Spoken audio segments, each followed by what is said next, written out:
Shat, the anthem. Anipida ka pa ashak in papa, wu kalal ashak kawan da kalni.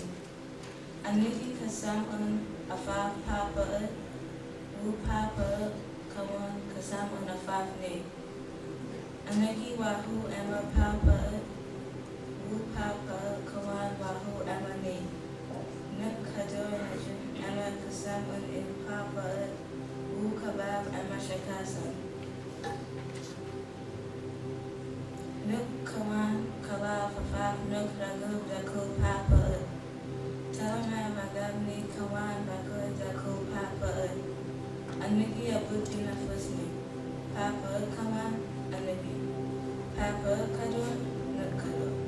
Papa amo nuk amo.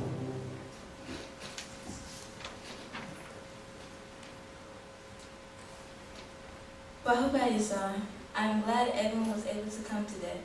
The Father sent stories to me and asked me to share them with you. Once I'm finished, we will discuss amongst ourselves what we feel these stories from the Father are trying to tell us. Also, the discussion should only be amongst the children. Adults are allowed to listen, of course. However, let the children express what they learned from the story. Thank you. So let's begin. My beloved children, take the story not only into your ears, yet also into your minds, into your heart. The Father. Food for thought, the Blackbird. There was a young man named Kasos. He had just become a young man and wanted to prove that he was a man now. So he took all his arrows and his best bow and set out to hunt for fowl, without waiting for other student boys and the teacher. Off he ran with his bow and arrows to hunt to bring back food for all to show. I'm a big man, I can do it on my own, while the boys went out the other way with the teacher. In time, he hid behind a rock, and then he saw it. As a big blackbird, it was moving so fast. He had never been hunting before, so he just took one arrow from his case and held up the bow and shot his first arrow. By the time it reached to where the bird was, it had flown further. He took another arrow and chased it and shot again. The same thing repeated itself over and over as he kept shooting and the bird kept flying. Well, he was tired, and at his very last arrow, he wondered, does this bird ever stop flying? So he shot his last arrow and again missed the big blackbird. Sad, he stopped running and threw down his bow. Then he looked up and noticed the bird had just stopped flying and had now changed from black to many bright colors. Yet he had no more arrows. He had already shot them all as the bird sat there on a rock just ahead. He then realized he was not chasing the actual bird, yet only the shadow of the bird, which was why it was black and kept on moving, and why he could never hit it. The bird had landed and he had no more arrows, all because he had not taken time with the other boys to learn how to hunt from the teacher. Once he returned to the village, all the boys were celebrating such a good hunt they had with the teacher, and all ate well that day. How many of you are chasing the shadows of life and not reality? The Father. Food for thought, the doubter. In the village of Nuwapians was this one person that always had doubts about the working of nature as controlled by Panda's daughter. He would sit and listen to the master teacher, Panda Bagan, and then raise his hand and say, but what about this? Well, what about that? How do we know thinking is behind all these creations? Over and over, he would question with doubt the nature that had it all out. One day, the village men of Nuwapu went on a long journey.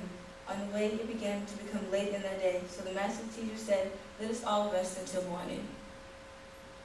So each found shade of a tall tree and bedded down for the rest of the day. In time, Ramos, the doubter, fell to sleep under the tall pecan tree, the nut of which looks like the lungs of a chest of humans. Well, he slept in peace until morning came. From high up in that pecan tree, nature made one nut make a long journey from the top of the tree, and down it came as Ramos slept in peace. Pop! Right on top of Ramos's head as he jumped up. What was that? He picked up the pecan nut and looked at it, Then he looked up at the tall pecan tree. As the master Atumbe looked at Ramos and just smiled and said, Nature Panazaru do it from way up there, pointing upward to way at the top of the very tall pecan tree. However, Ramos, are you not happy that nature chose to grow the pecans in the tall tree and not the watermelon up there? Yet to grow the watermelon on a low bush close to the ground?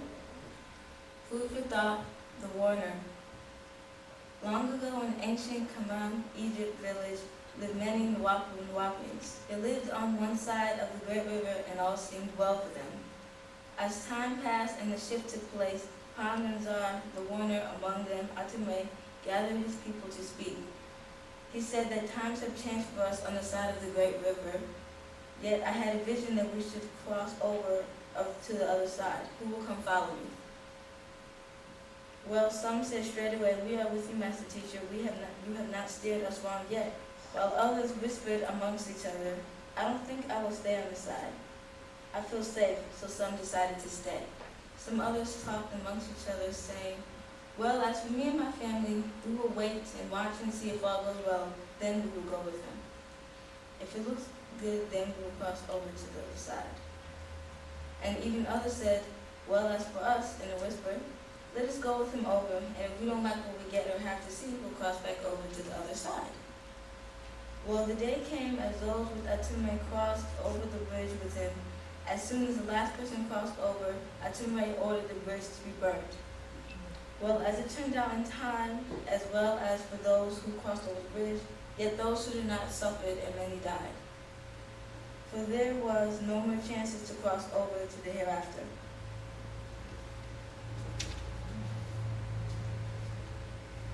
Now that we have finished listening to the stories, we will discuss at the different mirage where we feel these stories are trying to tell us. Thank you. Kasek Uashak Isar Without